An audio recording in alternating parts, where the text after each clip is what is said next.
Today we're going to be talking about how to sketch a vector equation, and in this particular video we're going to be dealing with two different vector functions.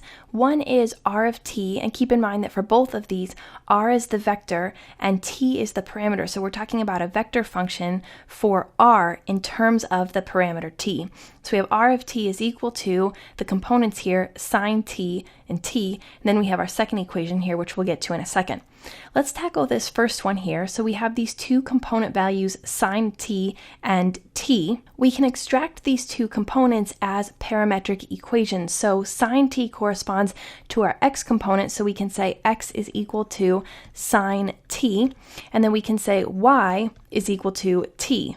Now, the most important thing to note about this vector equation in particular is that there's no z component. There's no third component here in our vector equation. Therefore, we couldn't pull out a parametric equation for z.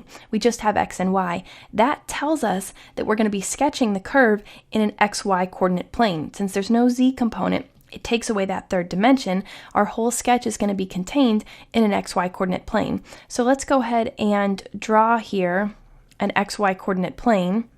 And we'll say here that this is the x-axis and that this is the y-axis. What I always like to do is use a parameter value of t equals 0 as the starting point for my sketch. So I like to set t equal to 0 and plug that into both of my parametric equations here to find corresponding values for x and y. So if I set t equal to 0, I'm going to get an x value here of sine of 0. Sine of 0 is 0. So let me say here, t equals 0. Gives me 0 for my x value. I plug in t equals 0 here to my equation for y, and I'm obviously going to get 0. So my coordinate point then is 0, 0. When t is equal to 0, when the parameter is equal to 0, I'm at a coordinate point of 0, 0. So let me go ahead and plot that coordinate point here. Now, from here, where am I going to go? Well, the easiest way for me to sketch my curve is to eliminate the parameter here if I can and get an equation that's only in terms of x and y. In this case, that's pretty easy because we know that y is equal to t, so we can plug y in for t into our equation here for x, and this equation then becomes x is equal to sine of y. Now remember that when we have a normal equation, y equals sine of x, our sine curve looks like this. We have a curve like this that oscillates back and forth across the x-axis like so. When I have x equals sine y, when I flip the variables, I'm really just going to flip the graph, and here's what it's going to look like.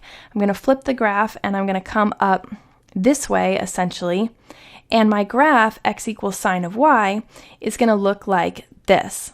Remember normally that my sine curve here, when I have y equals sine of x, that it crosses the x-axis here at a value of x equals pi. Well, same thing here, when I flip my curve, it's going to cross the y-axis at a value of y equals pi. So I can label that point there where it crosses the y-axis. I also know that with my regular graph y equals sine x, that my sine curve comes up and touches this line each time. This is the line y equals 1. So I'm going to have the same thing here. My curve x equals sine y is going to come and touch this line right here, and this is the line x equals 1. So that gives us a good sketch of the vector equation defined by the components sine t and t. Let's look at our second vector equation here, where we have r of t is equal to t squared times I plus t to the fourth times j plus t to the sixth times k. I can take the coefficients on my I, j, and k components and put them into parametric equations, or put them into the same form as my other equation r of t here. So here's what that looks like. I can just take out these coefficients and say t squared, t to the fourth, t to the sixth, or if I put them into parametric equations, I can say x equals t squared, y equals t to the fourth, and z equals t to the sixth. The first thing I want to notice here is that if I set my parameter value t equal to 0, remember before here we said t equals 0 to find sort of a starting point for our vector equation. If I say t equals 0 for this curve, I'm going to get x equals 0, y equals 0, and z equals 0, because I just have 0 squared, 0 to the 4th, and 0 to the 6th. I'm going to get 0 each time, so t equals 0 gives me a starting coordinate point at the origin, 0, 0, 0, in a three-dimensional coordinate system. Here we do have all of our variables, x, y, and z, so we're going to have this three-dimensional coordinate system and start at the origin, 0, 0, 0. The other thing I notice is that as I take values of the parameter greater than 0, so t equals 1, t equals 2, etc., I'm always going to get positive values for x, y, and z. So for example, if I take t equals 1, I'm going to get x equals 1, y equals 1, and z equals 1. If I take t equals 2, I'm going to get x equals 4, y equals 16, and z equals 64. I'm always going to get positive values for x, y, and z. What that tells me is that my curve lies entirely in the first octant of my three-dimensional coordinate system. So let's start sketching our curve. The first thing I want to do is draw a three-dimensional coordinate system. And we'll follow the right-hand rule here, where we have our axes set up here as x, y, and z, like this. I want to also draw in my coordinate planes. So I'm going to have the coordinate plane here, the xy coordinate plane, which is going to come in like this. This is going to be the xy coordinate plane. I'm going to have the yz coordinate plane, which is defined by my y coordinate axis and my z coordinate axis. This is the yz coordinate plane. And I'm going to have my xz coordinate plane, which is of course defined by my x and z coordinate axes. So xz coordinate plane here.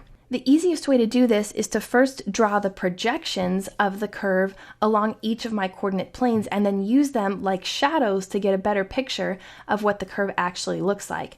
The one thing I know is that my curve is going to start at 0, 0, 0, so I'm going to draw this point here, 0, 0, 0.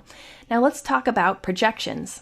If I want to draw the projection of my curve on the xy coordinate plane, I need an equation for y in terms of x. Well, I know that x is equal to t squared, so if I make a substitution here, I can say that y is equal to x squared, because if I were to plug in t squared here for x, I would get t squared squared, which would give me t to the 4th. That's how I know that y is equal to x squared. So y equals x squared is going to give me the shadow on the xy coordinate plane of the parabola y equals x squared. So this is the shadow of my curve that sits on the xy coordinate plane. That's the equation y equals x squared. If I want the shadow of my curve in the xz coordinate plane, then I'm going to need an equation for z defined in terms of x.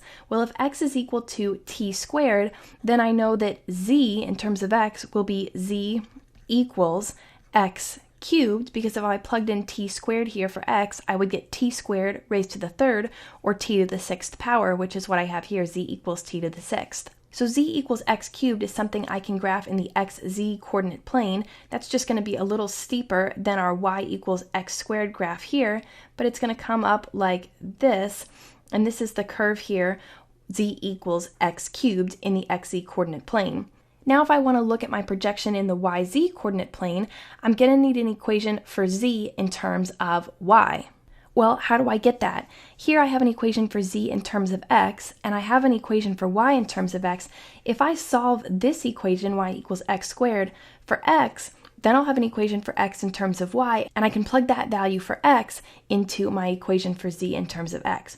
So solving this for x in terms of y, I'll take the square root of both sides and I'll get x is equal to square root y. That's of course the same thing as x equals y to the 1/2 power.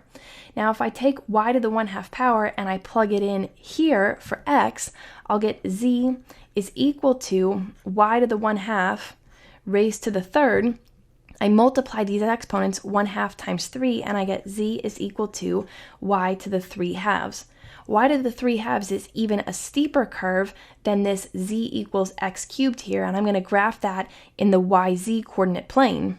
When I do, that's going to look roughly like this, straight up from here. That's z equals y to the 3/2. Now, if I want to use these projections like shadows to sketch my real curve, my vector equation, here's what I want to do. I want to start at my initial point where I said t was equal to 0 and I got this point back of the origin, so I know I'm starting here. And I want to sort of follow these projections like shadows. So when I leave this point, my projection in the xz plane tells me that I'm going to go up this way.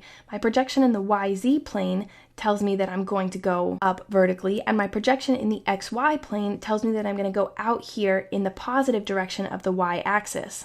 If I sort of continue to follow their paths, what I get here is a steep curve that maybe goes up quickly like this, and this is difficult to draw in three-dimensional space, but if I try to draw the shadow here, if you picture that this is three-dimensional, it's coming up and toward us and going up steeply, we can see how the shadow here of y equals x squared would trace underneath this, would be the shadow of my curve. Same thing here, if I shine a light from over here and it's directly perpendicular to this xz plane, you can see how the shadow of this curve comes up in this direction. And if I shine a light from over here directly perpendicular to this yz plane, you can see how the shadow of this curve, would look something like this. And again, I haven't drawn it perfectly, but that's how we use the shadows to draw a picture of this curve. So that's how you can change vector equations into parametric equations, find an initial point for the parameter value t equals 0, sketch some projections onto your coordinate planes, and then use them to draw a picture of the vector equation.